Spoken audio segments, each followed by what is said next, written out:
One night, 50 cars, one Nicolas Cage, one movie from the year 2000, one brother that you'll recognise from the sitcom Friends, one director that must have enjoyed working with Nicolas Cage so much that he worked with him 11 years later, one ageing Hollywood star to give this film a little bit of credibility, the ninth Doctor in the Doctor Who franchise, one tough guy retired football player just having a stab at acting, one Angelina Jolie giving a turn as a sexy predator and not a lot else to do in this movie, one guy who went on to star as the villain in a terrible Die Hard sequel, a tiny role for actor Michael Pena, one paper-thin plot that sounds like it could have been the premise for any of the Fast and the Furious films, one man to try and make sense of it all. Me, your host, Petros Patsilvers. This is the Caged In podcast, and this is Gone in 60 Seconds. Hello guys, and welcome to the Caged In podcast.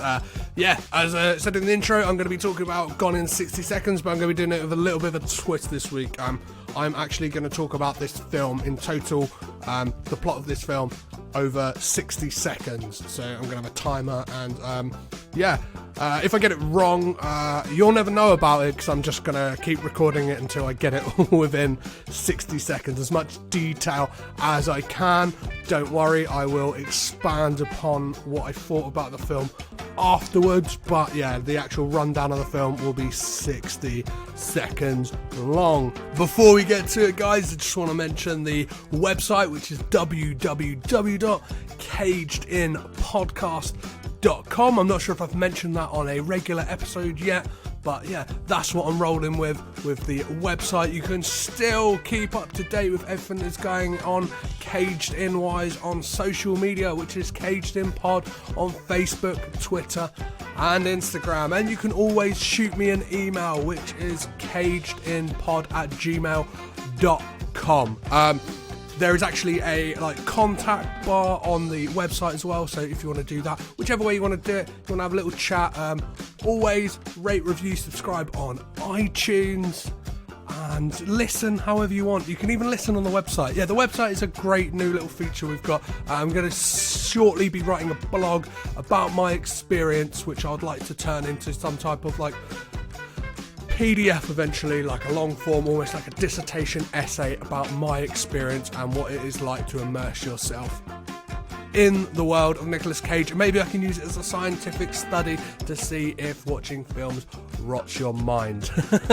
So in the words of Memphis Reigns, okay, let's run. So Gone in 60 Seconds, starting now. Big time car thief Memphis Reigns, played by Nicolas Cage, is called out of retirement because his younger brother Kip has fucked up and owes 50 cars to Raymond Calitri, the carpenter, who is a big time killer, murderer, bad guy, and he then has an ultimatum that he's either going to kill Kip if he doesn't get the cars within 5 days. So then Memphis Reigns acquires a team of old friends and cons, as many as he can find, led by a guy called Otto, and they go to work, and over the next 5 days they make a plan. So the final night they will get all 50 cars in the space of one night, and there's one car, Eleanor, which is a Shelby 500 GT, that has evaded Memphis Reigns for all this time, and with 12 minutes over, he manages to get the car a little battered and bruised up. The police are closing in, so as a rival gang that they scarper, and Memphis manages to get to the warehouse where they're going to kill Kip. Kip manages to hit his goons over, and Memphis has a fight with Raymond Calitri and kills him and gets off free, and they have a barbecue. So for any of you that think this show is way too long and my descriptions of the films are bloated and overblown, there you go. There is a Gone in 60 Seconds in 60 seconds. So before we get into the proceeds of a little bit deeper into the film, the things I like, the things I dislike, here is a little anagram from the Anagram Hunter on Twitter. As always, it's at Thomas_W_Hunter, and the anagram he has provided for this week's episode is Sexy Nick does not sing, and he is right. In this film, he does not sing, and he is rather sexy, not as sexy as Angelina Jolie, looking like that sexy predator. Ooh boy. So, what did I like about this film? The thing I loved about this film is the premise. They had a premise and they just went, bang, we are going straight into it. We are not messing about. We're kind of like, I don't know, one of the things that's good about this film is also its shortcomings, because it kind of just throws you in there to this plot. It kind of sets up nice and early that this is what's happening. Within the first scene, you know that the brother is fucking up, and it's set up that he has got to bail him out very quickly. And then the rest of the film is kind of like an extended music video sequence with them trying to plan the heist and pull off the heist, which takes up a good hour and a half of the 2-hour running time. I watched the standard version of this film. I know that there is a extended version, but it is only like a 9-minute difference, so I wasn't going to mess about with that. Apparently, I've read up, all it is a few more smutty jokes and stuff like that. Another thing I loved about this film is the chemistry between some of the characters, especially Nicolas Cage and Robert Duvall. I thought they had brilliant chemistry, and the use of like montage in this. Obviously it is open to it because it is a big team just kind of going out doing different things. There are great scenes, there are great like partnerships. There is a moment when TJ Cross and Vinnie Jones are paired up together and they have to get a Hummer from a parking lot, like a big parking block, and the license plates read Snake, and there's a big snake, and just Vinnie Jones is a badass motherfucker just running people off the road, coming down the spiral slope out of the parking lot. Then like, yeah, there are some weird scenes as well. One of the weirdest scenes is a scene between Nicolas Cage and Angelina Jolie, where they talk about what is more sexier. Is it boosting a car? They call it boosting. Like, I'm going to call it boosting because that sounds like I'm in it. I'm a part of the gang. Yeah, we're boosting cars. So is it boosting cars that is sexy, or is it making love? And Memphis Reigns replies with, maybe doing both at the same time. And whilst they're doing this, they're looking at a house that has there's a couple like getting a bit frisky, and I'm not sure if it was the couple getting frisky or like the talk of cars, because he starts going, revving engines, diesel, pistons, exhaust pipes, and she's getting all riled up and she's mounting the gear stick, and it's getting real hot and steamy inside that car.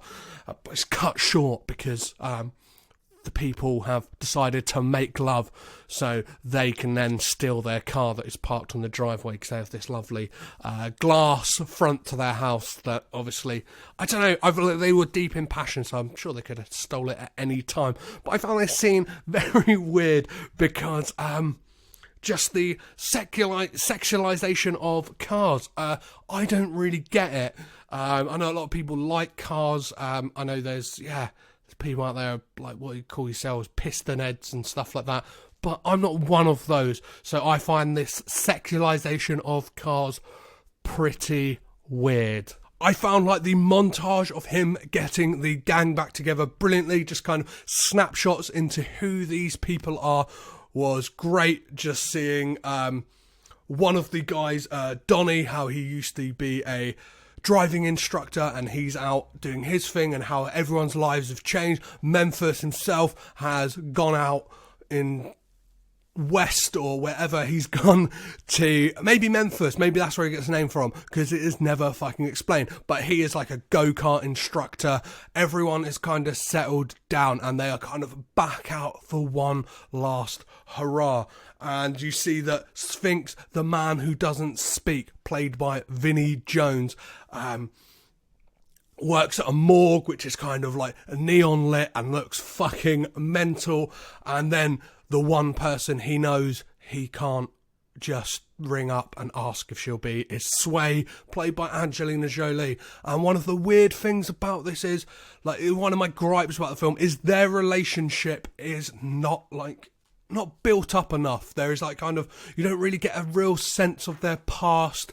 You just kind of, she's like, oh, I'm a bit pissed off at you because you left. Like, you don't really, because you know nothing about their pasts really. You don't really care. Like, I found myself just not caring really about any of the characters, because as I said, they're just like whipped in front of you. It is like this film is like revving up to 100. It is 0 to fucking 120 as quick as they can get it, and it is just bang, bang, bang after that.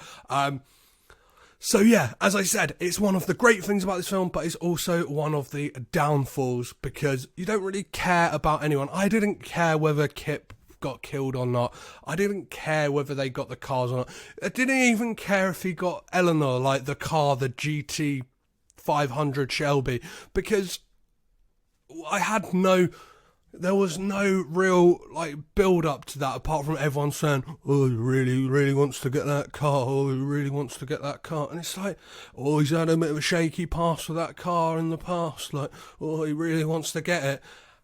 It's like, but I don't care, because I know nothing about these characters. Maybe if there was like a prologue section or something like that, something that gave, like, the opening credits just kind of show like a load of photos of their past, but that is not enough to kind of give us a real understanding of who these characters are. That is one of my big gripes out of the way. Apart from that, I found it very, very fun. One thing I do want to point out is the fact that Raymond Calitri kind of has this penchant for wood. He is known as the Carpenter. I just found that it's just kind of trying to give the character added quirks that he necessarily didn't need. He could have just been, he's a double-R weird fucking bastard. I just felt like the carpentry thing was just and he comes out with a terrible line which could have definitely been handed over to Memphis Reigns himself when asked, like, gonna kill, like, which one are you gonna kill? You gonna kill Kip or Memphis? He's like, I don't care, because when it rains, it pours, which I felt would have been a perfect line for when Memphis Reigns kicks Raymond Calitri off of, like, a structure inside of a warehouse. He could have delivered that line in kind of Arnie or, yeah, like, proper action hero way. That would have been fucking amazing. And Raymond Calitri's death reminded me of the death of Hans Gruber in Die Hard. If anyone else thought that, just give me a shout, because yeah, it's the way, even the way it's filmed and the way he just kind of falls through the air and he lands just next to the coffin that he had made with his bloody carpentry hand. One of my other gripes about this film is the split of money. So they are expected to steal 50 cars, okay, and the payment they will get for it is, get this, $200,000. I've worked out that there is 10 people, at least 10 people on their team. So even if that was an even split, that is $20,000 each. I get for one night's work, that is a lot of money, but the risk involved kind of diminishes it a lot more. And then counting in the fact that when Memphis Reigns delivers the Shelby 500 GT at the end, he has dinked it up and it does not make the shipping container, and he says, hey, 200,000, just take off the 80,000 that this car is worth and we will be even Steven. There are like multiple Ferraris that are stolen, stuff like that. The value of the cars that are stolen would well exceed 200,000, and then even with that money, that 80,000 taken off, that would then leave everyone with a paltry $12,000 each, which I think for the risk involved, and yeah, it is not worth it whatsoever. And obviously the costs involved of like doing the job itself. I get it that his motivations weren't solely for the money, but I guess some of them it probably would be. Everyone seems to be massively loyal to Kip, who is just a bit of an ungrateful prick, to be honest, who is just fucking up his life. And my final gripe with the film is, why the fuck is it called Gone in 60 Seconds? There is no reference to this at all throughout the film.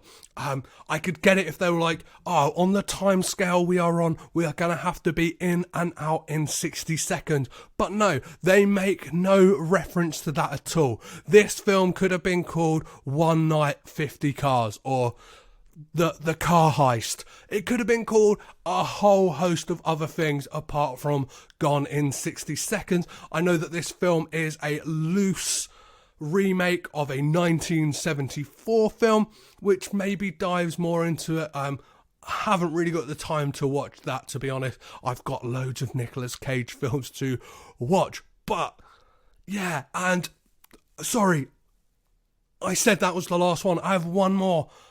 Why the fuck is just Angelina Jolie so underused in this film? She's just there with her dreadlocks kind of pouting and looking like sexy and moody, like I said, like a sexy predator, and it's like she is so underused in this film because she is a fantastic actress. Like, I don't know, but why the fuck? If anyone's got any theories of why this is called Gone in 60 Seconds, let me know. Overall, as a car heist movie, I feel like this is not as good as the Fast and Furious films. I feel like we're a bit spoilt with those, and some of you might be like, what? But I feel like this could be done better. Like, I feel like there should be a bit more emphasis on the characters, and a bit of, like, if I knew a bit more of the backstory, then maybe we would feel a lot more invested. But as a heist film, it was fun and enjoyable. I didn't take any notes for this one because I was like, fuck it, I'm gonna do the film in 60 seconds, so I'm sure if I just get the major plot points in my head, it will be fine.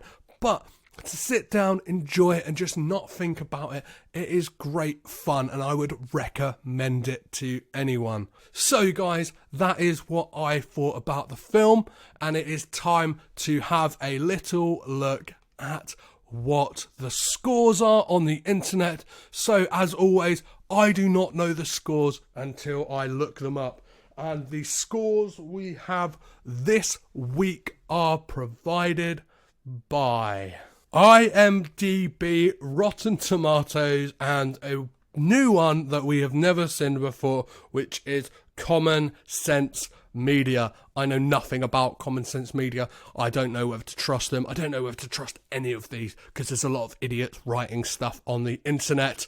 So, IMDb gave this film 6.5 out of 10. I'm gonna possibly agree with that because, as I said, the plot to this is quite paper thin. It's fun, it's a bit of a romp, but it is not a great film. The Rotten Tomatoes score is 24%. Hanging there in the bottom quarter, not looking good. And our new friends at Common Sense Media give this film 3 out of 5. So a bit of a mixed bag when it comes to the scores this week, but make your own mind up for it. You go out and you watch Gone in 60 Seconds and you let the internet know and you let me know what the fuck you thought of it. So guys, as always, I have been your host, Petrus Patsilivus. This has been the Caged In podcast. I have been caged in. You have been rad. Bye!